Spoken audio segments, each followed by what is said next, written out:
अथ द्वादशस्तोत्रे प्रथमोऽध्यायः। वन्दे वन्द्यं सदानन्दं वासुदेवं निरञ्जनम् इन्दिरापतिमाद्यादिवरदेशवरप्रदम् नमामि निखिलाधीशकिरीटाघ्रष्ठपीठवत् हृत्तमश्शमनेर्काभं श्रीपतेः पादपङ्कजम् जाम्बूनदाम्बराधारं नितम्बं चिन्त्यमीशितुः स्वर्णमञ्जीरसंवीतमारूढं जगदम्बया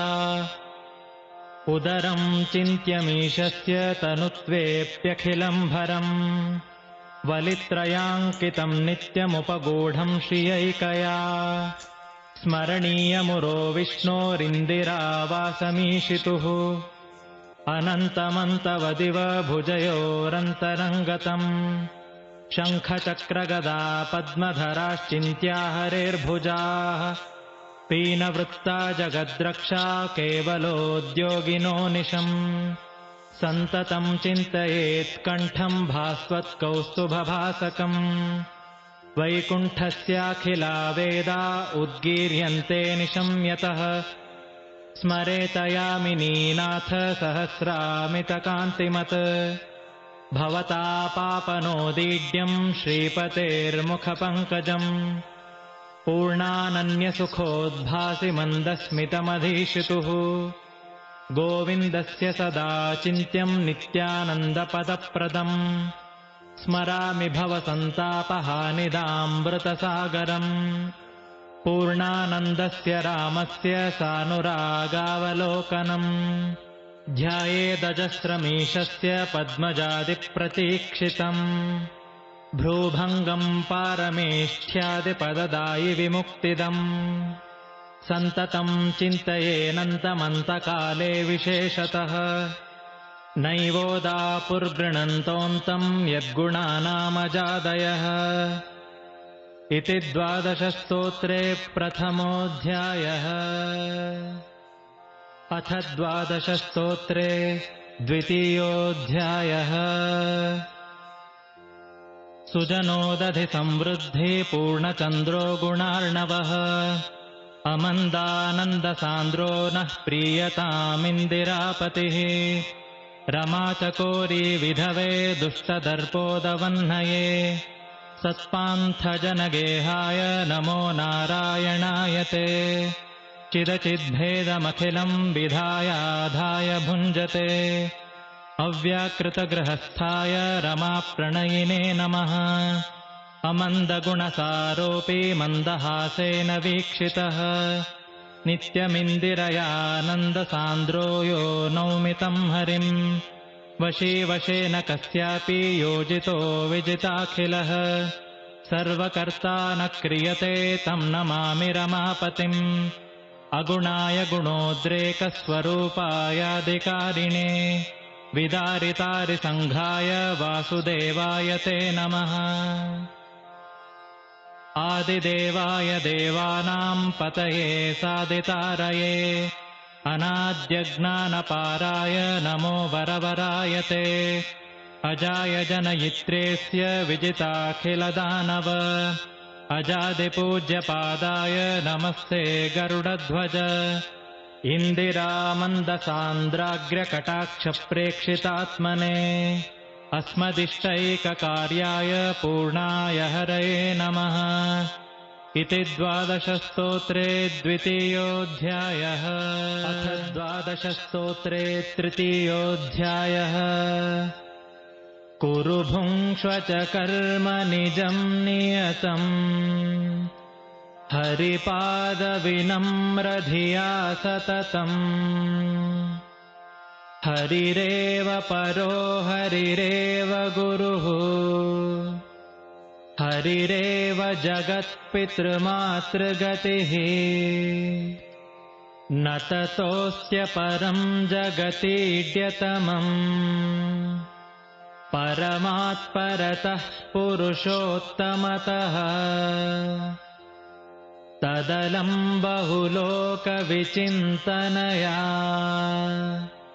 प्रवणं कुरु मानसमीशपदे यततोऽपि हरेः पदसंस्मरणे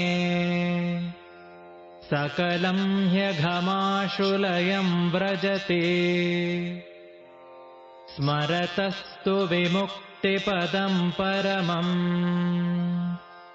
स्फुटमेष्यति तत्किमपाक्रियते शृणुतामलसत्यवचः परमम् शपथेरितमुच्छ्रितबाहुयुगम् न हरेः परमो न हरेः सदृशः परमः स तु सर्वचिदात्मगणात् यदि नाम परो न भवेत् स हरिः कथमस्य वशे जगदेतदभूत् यदि नाम न तस्य वशे सकलम् कथमेव तु नित्यसुखं न भवेत् न च कर्म विमामलकालगुणप्रभृतेशमचित्तनुतद्धियतः चिदचित्तनु सर्वमसौ तु हरिः यमयेदिति वैदिकमस्ति वचः व्यवहारभिदापि गुरोर्जगताम् न तु चित्तगता स हि चोद्यपरम् बहवः पुरुषाः पुरुषः प्रवरो हरिरित्यवदत् स्वयमेव हरिः चतुराननपूर्वविमुक्तगणाः हरिमेत्यतु पूर्ववदेव सदा नियतोच्च विनीचतयैव निजाम् स्थितिमापुरिति स्म परं वचनम् आनन्दतीर्थसन्नाम्ना पूर्णप्रज्ञाभिधायुजा कृतं हर्यष्टकं भक्त्या पठतः प्रीयते हरिः इति 12 स्तोत्रे तृतीयोऽध्यायः। अथ 12 स्तोत्रे चतुर्थोऽध्यायः। निजपूर्णसुखामितबोधतनुः परशक्तिरनन्तगुणः परमः अजरामरणः सकलार्तिहरः कमलापतिरीड्यतमोऽवतु नः यदसुप्तिगतोऽपि हरिः सुखवान् सुखरूपिणमाहुरतो निगमाः स्वमतिप्रभवं जगदस्य यतः परबोधतनुं च ततः खपतिम् बहुचित्रजगद्बहुधाकरणात् परशक्तिरनन्तगुणः परमः सुखरूपममुष्यपदं परमम् स्मरतस्तु भविष्यति तत्सततम् स्मरणे हि परेशितुरस्य विभोः मलिनानि मनांसि कुतः करणम् विमलं हि पदं परमं स्वरतम् तरुणार्कसवर्णमजस्य हरेः विमलैः श्रुतिशाणनिशाततमैः सुमनोऽसिभिराशु निहत्य दृढम् बलिनं निजवैरिणमात्मतमोभिधमीशमनन्तमुपास्व हरिम् स हि विश्वसृजो विभुशम्भुपुरन्दरसूर्यमुखानपरानमरान्। 13 सूर्यमुखानपरानमरान्। सृजतीड्यतमोऽवति हन्ति निजम् पदमापयति प्रणतान् सुधिया परमोऽपि रमेशितुरस्य समो न हि कश्चिदभून्न भविष्यति च क्वचिदद्यतनोऽपि न पूर्णसदा गणितेड्यगुणानुभवैकतनोः इति देववरस्य हरेस्तवनम् कृतवान् मुनिरुत्तममादरतः सुखतीर्थपदाभिहितः पठतः तदिदं भवति ध्रुवमुच्च सुखम् इति 12 स्तोत्रे 4ोऽध्यायः 12 स्तोत्रे 5मोऽध्यायः वासुदेवापरिमेयसुधामन् शुद्धसदोदितसुन्दरिकान्त धराधरधारणवेधुरधर्तः सौधृतिदीधितिवेधृविधातः अधिकबन्धं रन्धय बोधाच्छिन्धिपिधानं बन्धुरमद्धा केशव केशव शासकवन्दे पाशधरार्चितशूरवरेश नारायणामलकारणवन्दे कारणकारणपूर्णवरेण्य माधव माधव साधकवन्दे बाधकबोधकशुद्धसमाधे गोविन्द गोविन्द पुरन्दरवन्दे स्कन्दसुनन्दनवन्दितपाद विष्णुसृजिष्णो ग्रसिष्णो विवन्दे कृष्णसदुष्णवधिष्णो सुधृष्णो मधुसूदनदानवसादन वन्दे दैवतमोदितवेदितपाद त्रिविक्रमनिष्क्रमविक्रम वन्दे सुक्रमसङ्क्रमहुङ्कृतवक्त्र वामन वामन भामन वन्दे सामन सीमन शामन सानो श्रीधर श्रीधर शन्धर वन्दे भूधर वार्धर कन्धरधारिन् ऋषिकेश सुकेश परेश विवन्दे शरणेश कलेश बलेश सुखेश पद्मनाभ शुभोद्भव वन्दे संभृतलोकभराभर भूरे दामोदर दूरतरान्तर वन्दे दारितपारगपार परस्मात् आनन्दतीर्थमुनीन्द्रकृता हरिगीतिरियं परमादरतः परलोकविलोकन सूर्यनिभा हरिभक्तिविवर्धन शौण्डतमा इति 12 स्तोत्रे 5मोऽध्यायः अथ 12 स्तोत्रे 6ओऽध्यायः मत्स्यकरूपलयोदविहारिन् वेदविनेत्रचतुर्मुखवन्द्य कूर्मस्वरूपकमन्दरधारिन् लोकविधारक देववरेण्य सुकररूपकदानवशत्रो भूमिविधारक यज्ञवराङ्ग देव नृसिंह हिरण्यकशत्रो सर्वभयान्तक दैवतबन्धो वामन वामन मानववेश दैत्यवरान्तक कारणरूप रामभृगुद्वः सूर्जितदीप्ते क्षत्रकुलान्तक शम्भुवरेण्य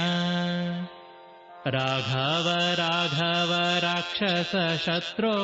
मारुतिवल्लभ जानकीकान्त देवकी नन्दन सुन्दर रूप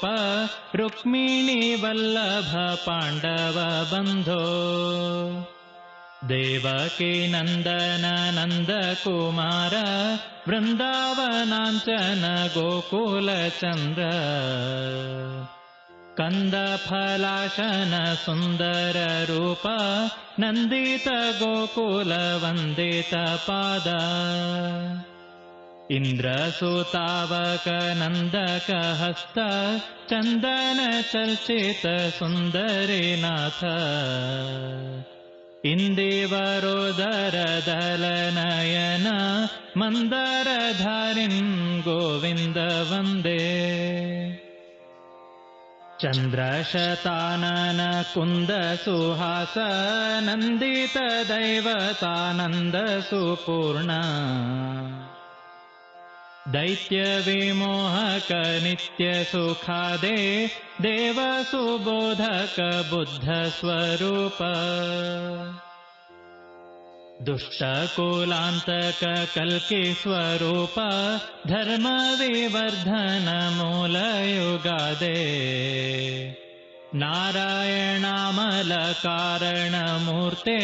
पूर्ण गुणार्णव नित्य सुबोध आनन्दतीर्थ मुनीन्द्र कृता हरिगाथा पापहरा शुभा नित्य सुखार्था इति 12 स्तोत्रे 6ोऽध्यायः अथ 12 स्तोत्रे 7मोऽध्यायः विश्वस्थितिप्रलय सर्ग महाविभूति वृत्तिप्रकाश नियमावृत्तिबन्धमोक्षाः यस्य अपाङ्गलवमात्रत ऊर्जिता सा श्रीर्यत्कटाक्षबलवत्यजितं नमामि ब्रह्मेश शक्ररविधर्म शशाङ्कपूर्व गीर्वाणसन्ततिरियं यदपाङ्गलेशम् आश्रित्य विश्वविजयं विसृजत्यचिन्त्य श्रीर्यत्कटाक्षबलवत्यजितं नमामि धर्मार्थकामसुमतिप्रचयाद्यशेष सन्मङ्गलं विदधते यदपाङ्गलेशम् आश्रित्य तत्प्रणतसत्प्रणता अपीड्य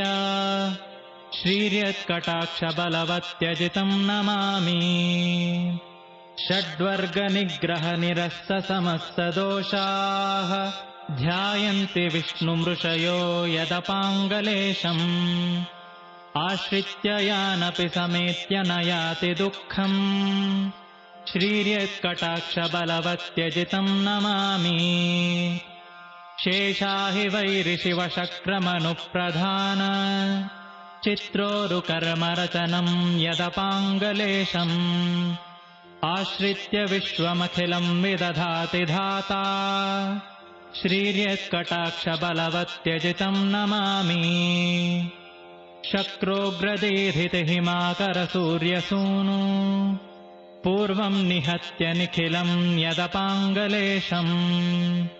आश्रित्य नृत्यति शिवः प्रकटोरुशक्तिः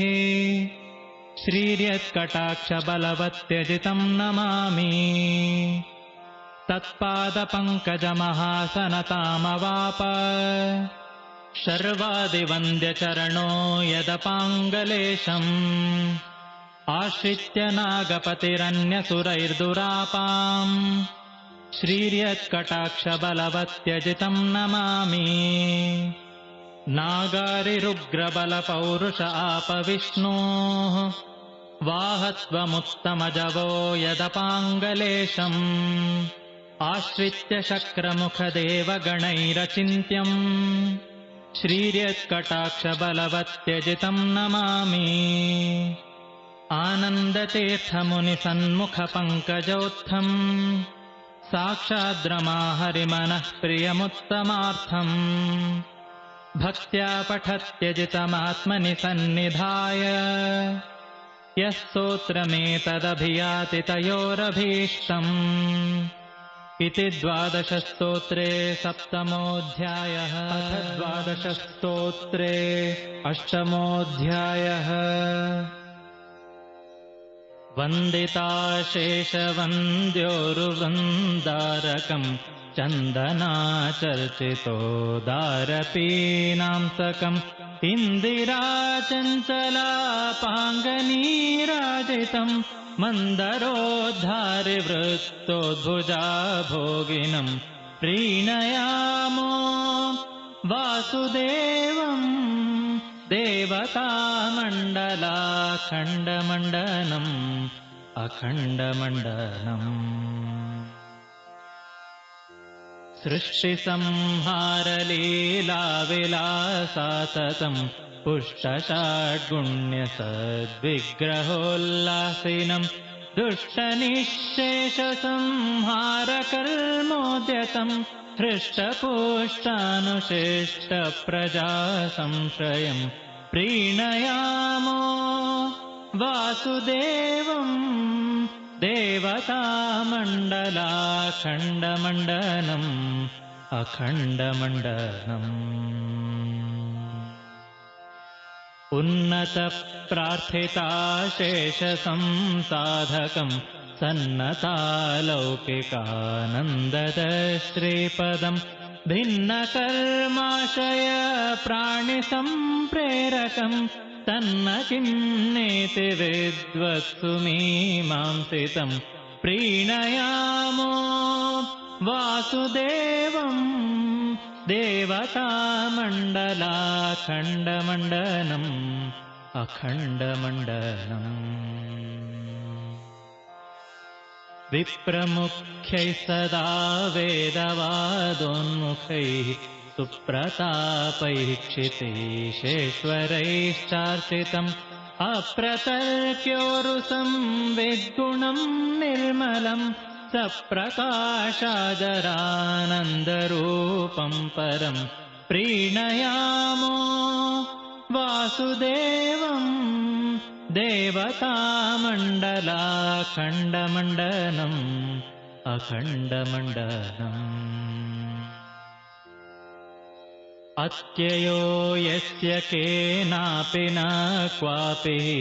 प्रत्ययो यद्गुणेषुत्तमानाम् परः सत्यसङ्कल्प एको वरेण्यो वशि मत्यनूनैः सदा वेदवादोदितः प्रीणयामो वासुदेवम् देवतामण्डलाखण्डमण्डनम् अखण्डमण्डनम्। पश्यताम् दुःखसन्ताननिर्मूलनम् दृश्यताम् दृश्यतामित्यजेशार्चितम् नश्यताम् दूरगम् सर्वदाप्यात्मगम् वश्यताम् स्वेच्छया सज्जनेष्वागतम् प्रीणयामो वासुदेवम्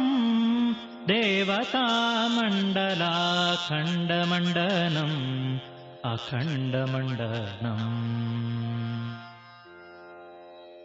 अग्रजम् यस्य सर्जाजमग्राकृतिम् विग्रहो यस्य सर्वे गुणा एव हि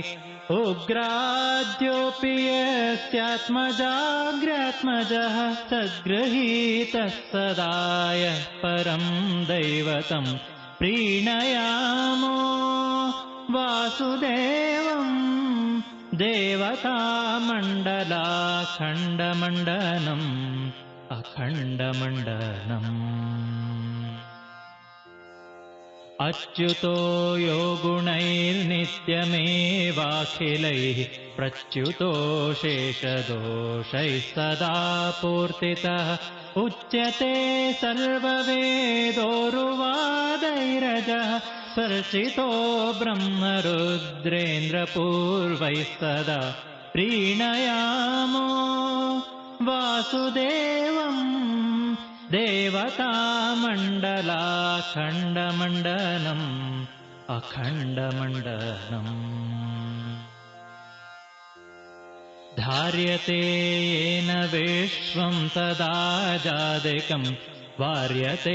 शेषदुःखं निजध्यायिनां पार्यते सर्वमन्यैर्नयत् पार्यते कार्यते चाखिलं सर्वभूतैः सदा प्रीणयामो वासुदेवं देवतामण्डलाखण्डमण्डनम् अखण्डमण्डनम् सर्वपापानि यत्संस्मृते संक्षयं सर्वदा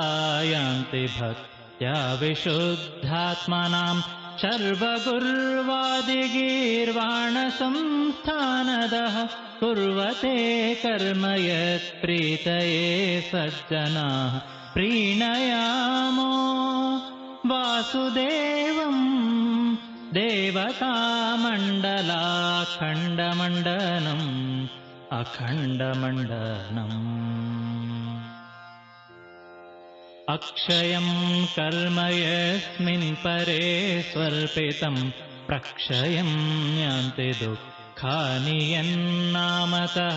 अक्षरो योजरः सर्वदैवामृतः कुक्षिगं यस्य विश्वं सदाजादिकं प्रीणयामो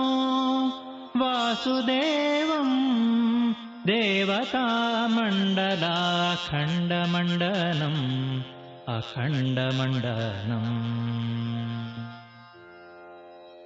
नन्दितीर्थोरुसन्नामिनो नन्दिनः सन्दधाना सदानन्ददेवे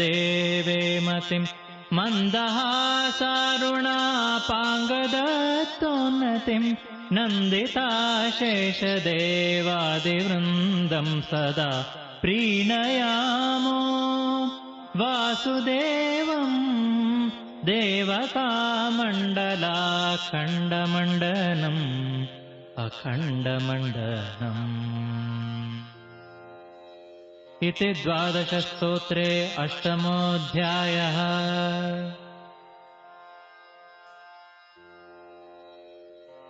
अथ 12 स्तोत्रे 9मोऽध्यायः। अतिमततमो गिरिसमिति विभेदन पितामह भूतिदगुणगणनिलय शुभतमकथाशय परमसदोदित जगदेक कारण राम रमा रमण विधिभवमुखसुर सतत सुवन्दित रमा मनोवल्लभ भव मम शरणम् शुभतमकथाशय परमसदोदित जगदेक कारण राम रमा रमण अगणित गुणगणमय शरीर हे विगत गुणेतर भव मम शरणम् शुभतमकथाशय परमसदोदित जगदेक कारण राम रमा रमण अपरिमित सुख निधि विमल सुदेह हे विगत सुखेतर भव मम शरणम् शुभतमकथाशय परमसदोदित जगदेक कारण राम रमा रमण प्रचलित लय जल विहरण शाश्वत सुखमय मीन हे भव मम शरणम् शुभतमकथाशय परमसदोदित जगदेक कारण राम रमा रमण सुरदितिज सुबल विलुलित मंदरधर परकूर्म हे भव मम शरणम् शुभतमकथाशय परमसदोदित जगदेक कारण राम रमा रमण सगिरिवरधरातलवः सुसूकर परम विबोध हे भव मम शरणम् शुभतमकथाशय परमसदोदित जगदेक कारण राम रमा रमण अतिबलदिति सुत हृदय विभेदन जय नृहरे मलभव मम शरणम् शुभतमकथाशय परमसदोदित जगदेककारण राम रमारमण बलिमुखदिति सुत विजय विनाशन जगदवनाजित भव मम शरणम् शुभतमकथाशय परमसदोदित जगदेककारण राम रमारमण अविजित कुनृपति समिति विखण्डन रमावर वीरप भव मम शरणम् शुभतमकथाशय परमसदोदित जगदेककारण राम रमारमण खरतर निशिचर दहन परामृत रघुवर मानद भव मम शरणम् शुभतमकथाशय परमसदोदित जगदेककारण राम रमारमण सुललित तनुदर वरद महाबल यदुवर पार्थप भव मम शरणम् शुभतमकथाशय परमसदोदित जगदेककारण राम रमारमण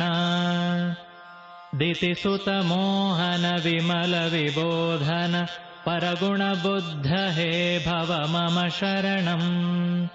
शुभतमकथाशय परमसदोदित जगदेककारण राम रमारमण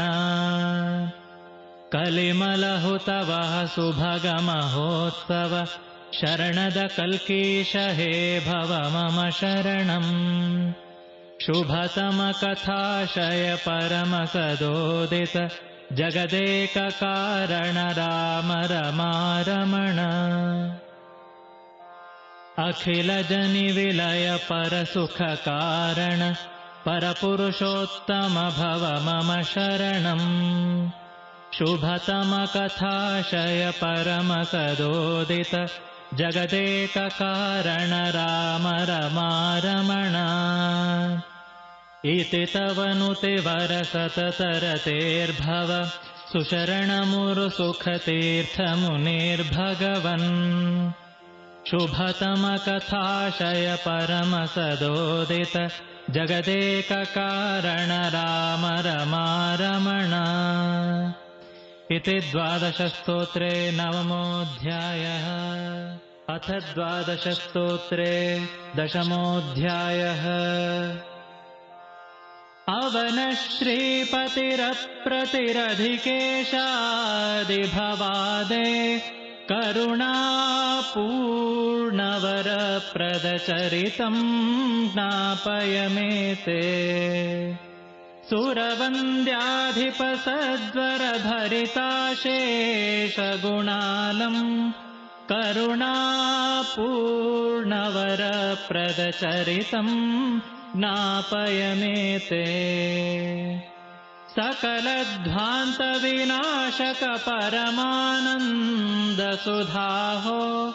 करुणापूर्णवर प्रदचरितम् ज्ञापय मे ते त्रिजगत्पोत सदार्चित चरणाशापतिधातो करुणापूर्णवर प्रदचरितम् ज्ञापय मे ते त्रिगुणातीत विधारक परितो देहि सुभक्तिम् करुणापूर्णवर प्रदचरितम् ज्ञापय मे ते शरणं कारण भावन भवमेतात सदालम् करुणापूर्णवर प्रदचरितम् ज्ञापय मे ते मरण प्राणद पालक जगदीशा वसुभक्तिम् करुणापूर्णवर प्रदचरितम् ज्ञापय मे ते तरुणादित्यसवर्णकचरणाब्जामलकीर्ते करुणापूर्णवरप्रदचरितम् नापयमेते सलिलप्रोत्थसरागकमणिवर्णोच्चनखादे करुणापूर्णवरप्रदचरितम् नापयमेते खजतूणीनिभपावनवरजङ्घामितशक्ते करुणापूर्णवरप्रदचरितम् नापयमेते इभहस्तप्रभशोभनपरमोरुस्थरमाले करुणापूर्णवरप्रदचरितम् नापयमेते असनोत्फुल्लसुपुष्पकसमवर्णावरणान्ते करुणापूर्णवरप्रदचरितम् नापयमेते शतमोदोद्भवसुन्दरवरपद्मोत्थितनाभे करुणापूर्णवरप्रदचरितम् नापयमेते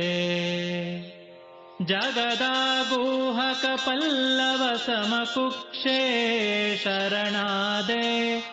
करुणापूर्णवरप्रदचरितम् नापयमेते जगदम्बामलसुन्दरगृहवक्षो वरयोगिन् करुणापूर्णवरप्रदचरितम् नापयमेते दितिजान्तप्रदचक्रधरगदायुग्वरबाहो करुणापूर्णवरप्रदचरितम् नापयमेते परमज्ञानमहानिधिवदन श्रीरमणेन्दो करुणापूर्णवरप्रदचरितम् नापयमेते निखिलाघौघविनाशकपरसौख्यप्रददृष्टे करुणापूर्णवरप्रदचरितम् नापयमेते परमानन्दसुतीर्थसुमुनिराजो हरिगाथाम् कृतवान् नित्यसुपूर्णकपरमानन्दपदैषी इति 12 स्तोत्रे 10मोऽध्यायः। अथ 12 स्तोत्रे 11 उदीर्णमजरम् दिव्यममृतस्यन्द्यधीशितुः आनन्दस्य पदम् वन्दे ब्रह्मेन्द्राद्यभिवन्दितम् सर्ववेदपदोद्गीतमिन्दिराधारमुत्तमम् आनन्दस्य पदम् वन्दे ब्रह्मेन्द्राद्यभिवन्दितम् सर्वदेवादिदेवस्य विदारितमहत्तमः आनन्दस्य पदम् वन्दे ब्रह्मेन्द्राद्यभिवन्दितम् उदारमादरान्नित्यमनिन्द्यम् सुन्दरीपतेः आनन्दस्य पदम् वन्दे ब्रह्मेन्द्राद्यभिवन्दितम् इन्दीवरोदरनिभम् सुपूर्णम् वादिमोहदम् आनन्दस्य पदम् वन्दे ब्रह्मेन्द्राद्यभिवन्दितम् दातृसर्वामरैश्वर्यविमुक्त्यादेरहोवरम् आनन्दस्य पदम् वन्दे ब्रह्मेन्द्राद्यभिवन्दितम् दूराद्दूरतरम् यत्तु तदेवान्तिकमन्तिकात् आनन्दस्य पदम् वन्दे ब्रह्मेन्द्राद्यभिवन्दितम् पूर्णसर्वगुणैकार्णमनाद्यन्तम् सुरेशितुः आनन्दस्य पदम् वन्दे ब्रह्मेन्द्राद्यभिवन्दितम् आनन्दतीर्थमुनिना हरेरानन्दरूपिणः आनन्दस्य पदं वन्दे ब्रह्मेन्द्राद्यभिवन्दितम् इति 12 स्तोत्रे 11 अथ 12 स्तोत्रे 12 आनन्दमुकुन्दारविन्दनयनानन्दतीर्थपरानन्दवरदा सुन्दरि मन्दिर गोविन्द वन्दे आनन्दतीर्थपरानन्दवरदा चन्द्रकमन्दिर नन्दक वन्दे आनन्दतीर्थपरानन्दवरदा चन्द्रसुरेन्द्रसुवन्दित वन्दे आनन्दतीर्थपरानन्दवरदा मन्दारस्यन्दकस्यन्दन वन्दे आनन्दतीर्थपरानन्दवरदा वृन्दारकवृन्दसुवन्दित वन्दे आनन्दतीर्थपरानन्दवरदा मन्दारस्यन्दितमन्दिर वन्दे आनन्दतीर्थपरानन्दवरदा मन्दिरस्यन्दनस्यन्दक वन्दे आनन्दतीर्थपरानन्दवरदा इन्दिरानन्दकसुन्दर वन्दे आनन्दतीर्थपरानन्दवरदा आनन्दचन्द्रिकास्यन्दन वन्दे आनन्दतीर्थपरानन्दवरदा इति श्रीमदानन्दतीर्थ भगवत्पादाचार्य विरचिते 12 स्तोत्रे 12